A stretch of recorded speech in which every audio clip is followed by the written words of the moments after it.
Hi, my name is John Reznikoff. I am the president and owner of University Archives. We buy and sell documents and relics. But for a sideline, I am a question document examiner. A question document examiner is somebody who looks at a question document and determines whether it's been authored by the same hand as a known document. And this could be anything. This could be a kidnapping note, it could be a murder note, it could be a contract that's disputed of millions of dollars of property, it could be a will, and often question document examiners are called into court to testify. One of the highlights of the history of question document examining would certainly be the Lindbergh trial. The crux of that case, Charles Lindbergh was the most famous guy in the world, arguably. He flew across the Atlantic in 1927, a feat they thought would be impossible to accomplish, and was a celebrity everywhere he went.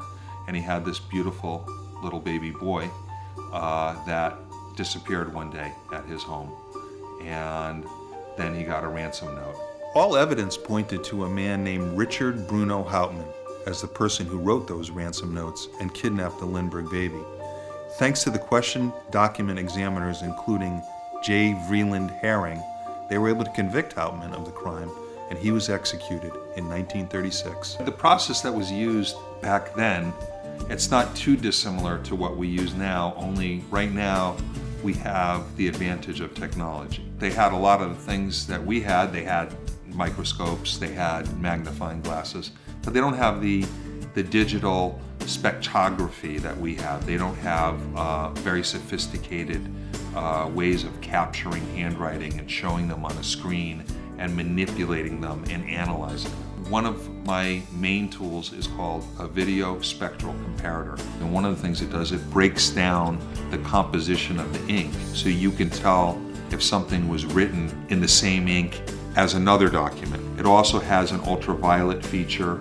It also has side lighting. You could tell if something was written underneath this document, or if you took a piece of paper and you wrote your name, it leaves an indentation in the document below it. And it could show you things like that the naked eye just can't see. Let me show you an example of how the video spectral comparator works. Here is a very common signature of President Gerald Ford. Common item worth about $100.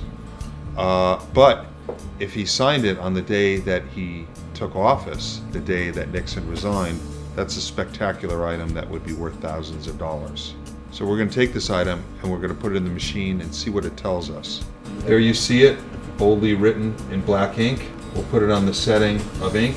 The truth is that this dating was done at a much later time with a different ink, and was done to try to defraud a collector. The advancements have helped to make me an expert in my field.